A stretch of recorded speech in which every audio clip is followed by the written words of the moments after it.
this right here is the current iPad Pro, and if you didn't already know, it has a little bit of a problem famously known as bendgate.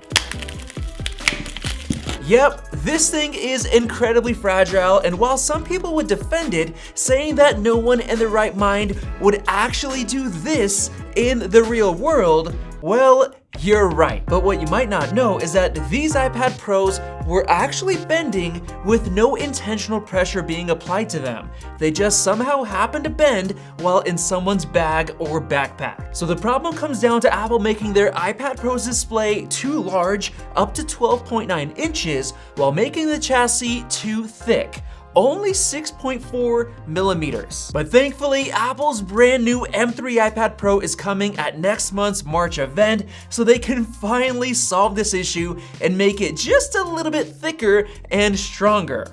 Right? Right?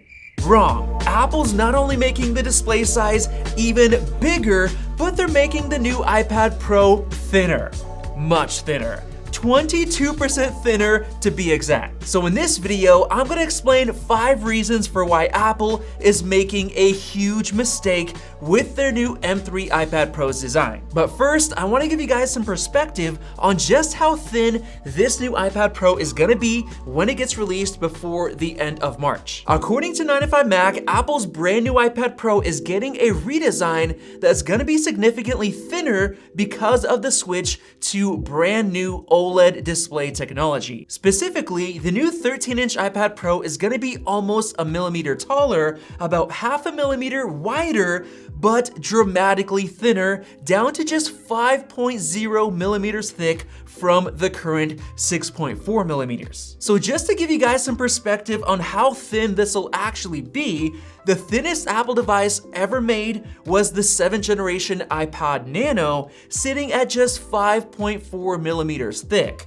Or in other words, 0.4 millimeters thicker than the upcoming 13-inch iPad Pro, which is gonna be massive compared to the Nano. So with that perspective in mind, I truly believe that Apple is making a huge mistake by endlessly aiming for thinner and thinner devices for no apparent reason, but to show off their design and manufacturing prowess. So with that said, let's get right into reason number 1 for why I think Apple is making a huge mistake, and that's the limited battery size. Apple is essentially locking the device down to a smaller battery size than what's possible. Yes, the OLED display is thinner, but Apple could have easily used up that extra free space for more battery. But instead, they make it thinner, which none of us want. It's already more than thin enough. Just ask any iPad Pro user. Currently, the 12.9-inch iPad Pro has a 40.88 watt-hour battery,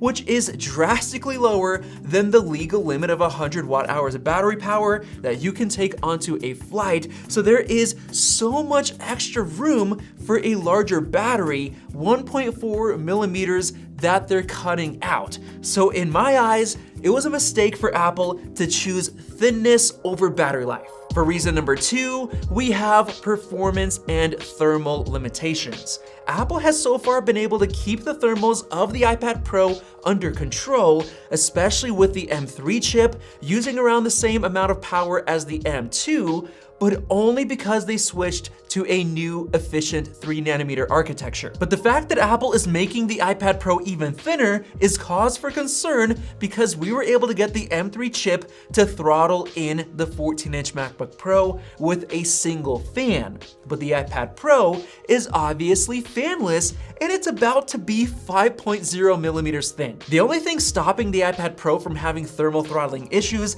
is the fact that there really aren't many apps that can take advantage of the M3 chip's full performance like you can with macOS. But what if that changes? What if more and more apps are released that can really squeeze the full power out of the M3 combined with a thinner 5.0 millimeter chassis? we're likely gonna get thermal throttling and overheating. For reason number 3, there's a good chance that Apple will have to shrink all of the interior components in order to make it thinner, while somehow having enough room for a battery that's around the same size as what we have now. And that means that some components like the speakers and speaker enclosures will likely have to get even thinner, which could lead to quieter or less boomy speakers. We've actually seen that before, like with the new 24-inch iMac that was so thin that they had to design really thin speaker enclosures that sounded so much quieter and less bassy than the previous 27-inch Intel iMac, which to this day sounds much better. On top of that, Apple might even need to shrink the selfie camera and make it thinner, which could come with drawbacks like having a worse f-stop on the lens that doesn't take in as much light. Making it thinner also means that Apple will likely have to either make the rear cameras worse